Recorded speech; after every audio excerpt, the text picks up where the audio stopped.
There's so much in the media lately about how people in their 20s and early 30s can't get into the property market because property prices have gone too high, interest rates have gone too high. So Hugh and I are sitting down together to talk through how you can actually get into the property market affordably at repayments you can afford and a deposit that's achievable. It's not going to be your dream home, but they are in good areas. In a city, suburbs in Brisbane, your first home is your foot in the door, gets you into the property market, and maybe you'll only be in that house for a few years. In that time, hopefully your income will go up, you'll pay a bit off the loan, hopefully the property value will go up a bit, and you'll have some equity in that property, and then you'll be able to step up. So Hugh, what have we got today? Yes, so I've actually pulled a couple of examples of properties that have traded in the last 6 months. Real data and real prices in the suburbs such as New Farm and Hamilton, which is very desirable obviously if you're living in Brisbane.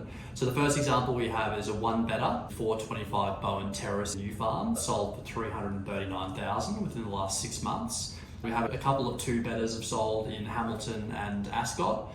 18 Hilda Street in Hamilton, which sold for $379,000, and 42 Toorak Road in Ascot, which sold for $440,000. Just to make it easier, we'll just use a $400,000 purchase price as an example. And as you can see from the photos that we just had up on the screen, they're a little bit tired. But keep in mind too with these, how many times have you walked through IKEA, you walk through the kitchens and bathrooms. When you've got a small apartment, it doesn't have to cost very much to rip out the kitchen and bathroom and the flooring, put in some new stuff, and all of a sudden you've got a really nice apartment.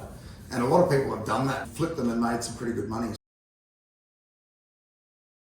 The social norm for a long time, I think, has been you have to pay a 20% deposit, meaning you miss out on paying LMIs. So a 20% deposit on a $400,000 unit would be $84,000, which is a fair chunk of money, and especially if you're renting in today's market too, it's definitely not cheap. So what are the options then if you don't have $85,000 and if being able to save that much money is a big stretch? So we've got a few options. The most logical next step would be to pay a 10% deposit plus fees like legals and government charges, so about $44,000 for a deposit.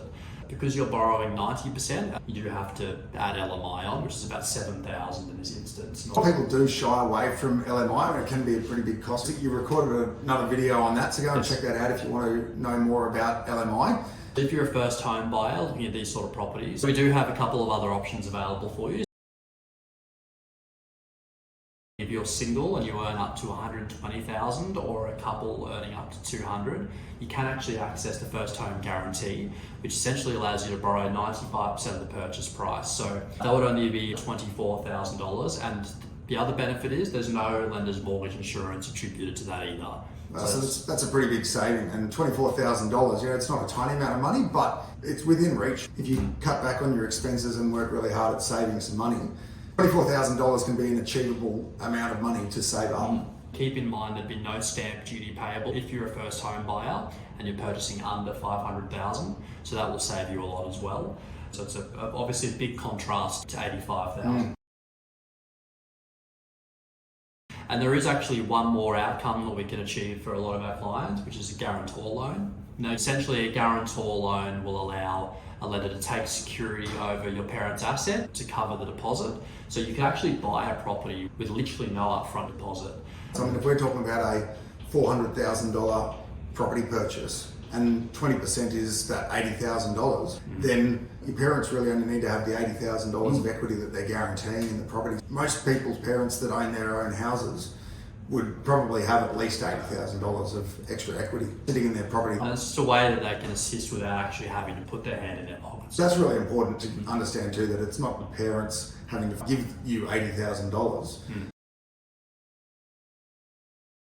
And in terms of repayments, a good fixed rate at the moment is just under 6, and a good variable rate is sort of 5.8, 5.9 as well. So fixed and variable are quite similar. So for example, in this particular instance, if you were to purchase this property, and let's say you did have a 20% deposit, it'd only be about $435 a week for a variable loan. But if you wanted that additional security, the fixed rate, it's only about $7 per week extra.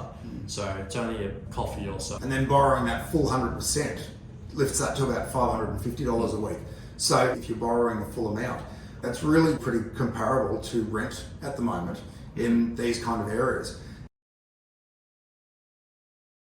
And even if it is a bit more than the rent that you would pay for those similar units, the important thing to keep in mind is what's happening in the market at the moment. There's a severe rental crisis, which means that rents are only going to go one way. Rents are going to keep going up. So whilst the repayment right now on that property might be a bit more than what the rent is at the moment, rents keep going up. It won't take long for that to overtake, and at least if you buy something now, you're locking in that price. And if you fix the interest rate in, you're also fixing in that repayment for the next few years. A little bit of the slightly grey-haired comment, as to how much rents can move. When I look back at when I was in my 20s, which is not that long ago, 15 years or so ago, I was only paying $250 a week to rent a 3-bedroom townhouse in Lutwyche. That same townhouse now, you're at least $600 a week. You imagine if you don't get into the market now and you wait another 15 years, what's now $500 a week in rent, it's not unreasonable to think it could be well over $1,000 a week in rent for the same property. So at least if you got in the market now, you're locking in that value. So if you have any questions at all about what you can do, we're happy to help. So reach out and we'll talk to you soon. And that goes for your parents as well. If you want to talk about that family guarantee, if they've got any questions, shoot the Instagram video to them and they can get in contact with you as well if they want to talk through any details.